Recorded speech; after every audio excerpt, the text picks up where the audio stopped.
Leco pode mesmo ser impedido pela justiça de continuar presidindo o São Paulo? No vídeo de hoje do canal do Nicola, quero te contar essa história, assim como vou falar sobre a participação do Raí em reunião do Conselho Deliberativo na noite dessa quinta-feira. Para completar, informações sobre o Rodriguinho, que rescindiu seu contrato com o Cruzeiro e pode ser anunciado nesta sexta-feira como reforço do Bahia. Vou falar também sobre Carlos Eduardo, que era pretendido por Grêmio e Corinthians, e para fechar, sobre a situação de Fabrício Bruno, que preferiu jogar no Red Bull Bragantino, apesar das propostas de Inter e Vasco da Gama.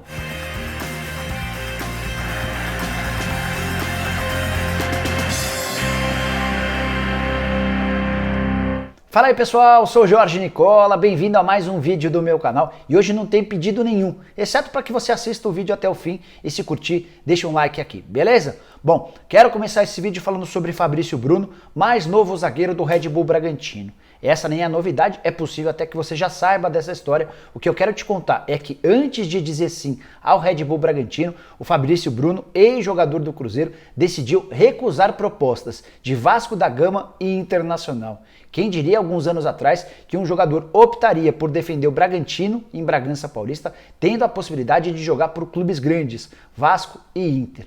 Conversei com o Fábio Melo antes de gravar esse vídeo e ele contou que a proposta e o projeto apresentados pelo Red Bull Bragantino acabaram encantando o Fabrício Bruno, que vê a possibilidade de ser titular absoluto de um time moderno, de um time que vai pagar em dia e de um time que tem portas abertas nos principais clubes do futebol europeu. Então, foi por isso que o Fabrício Bruno disse não a Internacional e Vasco e optou por jogar no Red Bull Bragantino, clube onde ele tem certeza de que terá seus salários em dia, algo que não aconteceu nos tempos de Cruzeiro.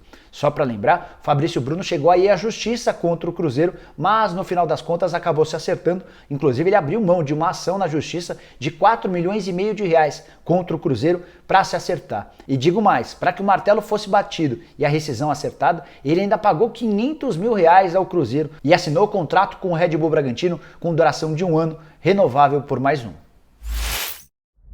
Quero falar agora sobre Carlos Eduardo, meia brasileiro de 30 anos de idade, que defende o Al Hilal. Foi eleito inclusive o terceiro melhor jogador do último Mundial, vencido pelo Liverpool, e que teve o Flamengo como vice-campeão. Para quem se lembra dessa competição, ele vestia a camisa 3 e era o capitão do time da Arábia Saudita. Pois bem, o contrato dele termina agora, na metade do ano. Cheguei a gravar um vídeo recentemente para contar que ele tinha proposta do Grêmio e de um outro time brasileiro. Esse outro time que eu não sabia na oportunidade foi o Corinthians, que nem apresentou uma oferta oficial, mas deu uma sondada nas condições do jogador. No final das contas, o Carlos Eduardo decidiu, junto do seu empresário, que vai ficar na Arábia Saudita. Não se sabe ao certo se ele continuará, se ele renovará o contrato com o Al Hilal, mas ele está atento a outras propostas nesse mesmo país. Não vai voltar para o Brasil e não vai jogar, por exemplo, nos Emirados Árabes Unidos. Ele tinha uma proposta do Al Ain dos Emirados Árabes, mas decidiu que vai permanecer na Arábia Saudita, onde já está desde 2015. São 5 anos de Arábia Saudita e mais especificamente do Al Hilal, com números impressionantes.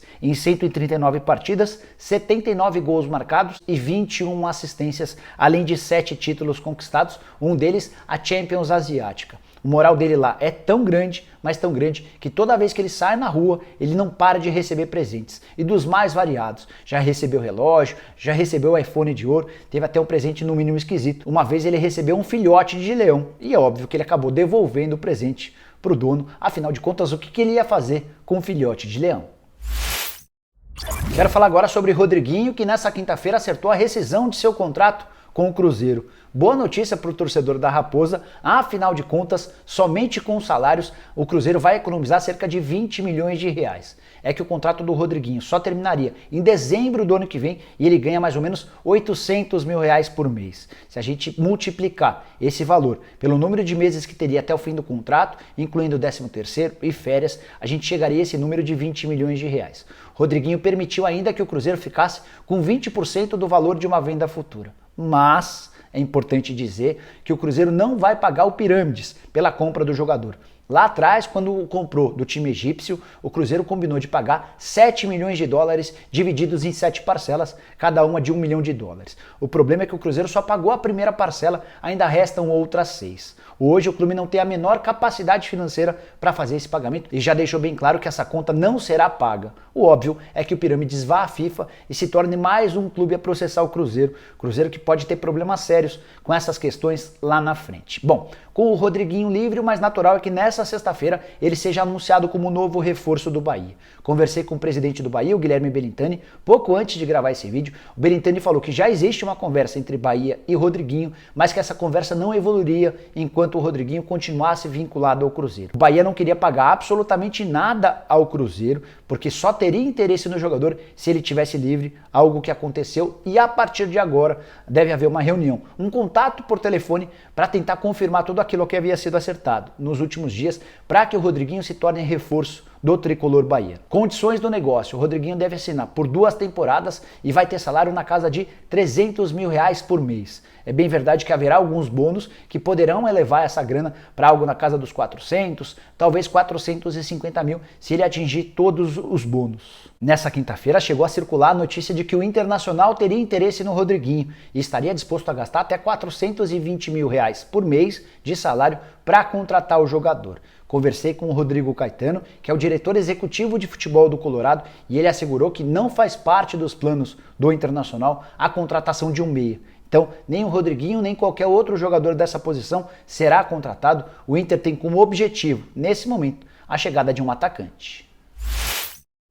Para fechar, quero falar sobre o São Paulo, que vive estado de bastante ebulição. Quem foi eliminado da Libertadores foi o Corinthians, mas os dias de fato agitados têm sido no São Paulo e essa quinta-feira, em especial, foi bastante quente. Primeiro porque um conselheiro chamado Dennis Omroad entrou na justiça pedindo que o presidente Leco e o presidente do Conselho Deliberativo, Marcelo Pupo, sejam impedidos de continuar tocando o clube. E a expectativa do Dennis é que na segunda ou no máximo na terça-feira a justiça já dê uma resposta em relação a esse pedido de liminar. Se essa pedida for aceita pela justiça, é possível que o presidente do São Paulo e o presidente do Conselho Deliberativo tenham de se afastar, ainda que de forma temporária, até que consigam alguma outra liminar para caçar essa primeira liminar. E por que o Dennis resolveu ir à justiça contra os principais dirigentes do São Paulo? Ele alega que os caras estão fazendo tudo absolutamente errado. Conversei com ele por telefone antes de gravar esse vídeo e ele fala em gestão temerária, em quebra do orçamento, em estouro daquilo que havia sido combinado, e ele demonstra muita preocupação também em relação a empréstimos tomados pelo São Paulo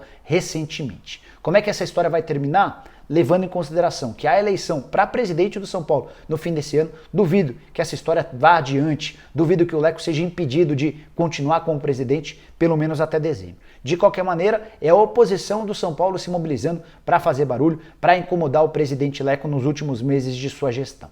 Queria falar também que nessa quinta-feira houve uma reunião do Conselho Deliberativo do São Paulo lá no Morumbi. Reunião com pouca gente, pouco mais de 100 conselheiros, quórum bem baixo, se a gente levar em consideração que o São Paulo tem quase 300 conselheiros. E o mais importante dessa reunião foi a presença do Raí, que é o gerente, o diretor executivo de futebol do São Paulo. Ele é convocado sempre para as reuniões, mas quase nunca aparece. E deu algumas explicações. De acordo também com o Dennis, ele foi perguntado, por exemplo, a respeito do Antony. Por que o São Paulo decidiu não vender o Antony? E o Raí deixou claro que as propostas que apareceram na última janela de transferências do mercado de inverno na Europa não foram boas para o São Paulo. E de fato foram bem baixas mesmo. O Ajax e o Red Bull Leipzig, por exemplo, ofereceram 15 milhões de euros, bem menos do que os 20 milhões que o São Paulo pretendia para se desfazer do seu atacante. O Raí também foi perguntado a respeito da grana, da condição financeira do clube e de reforços. Ele deixou bem claro que não há a menor condição de o São Paulo buscar reforços por agora, por causa da crise financeira do clube,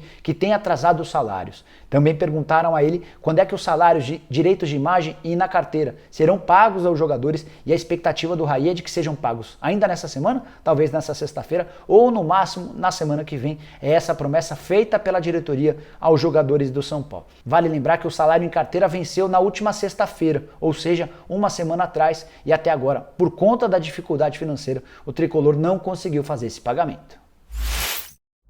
Bom, pessoal, eram essas as informações que eu queria dividir com vocês. Espero que tenham curtido o vídeo e deem um like por aqui. Quem ainda não se inscreveu no canal do Nicola, bem fácil. Só apertar esse botãozinho vermelho de inscreva-se, aproveita e aperta o sininho para ser notificado. Toda vez que eu fizer vídeo novo ou live, me segue lá no Instagram, @JorgeNicola. Tô sempre postando vídeos e coisas que eu faço aqui no meu canal. E para fechar, use o espaço para comentários para deixar sugestão, opinião, crítica e importante. Gostaria de saber o que você quer ver aqui no canal do Nicola de tema, beleza? Até a próxima, tchau, tchau!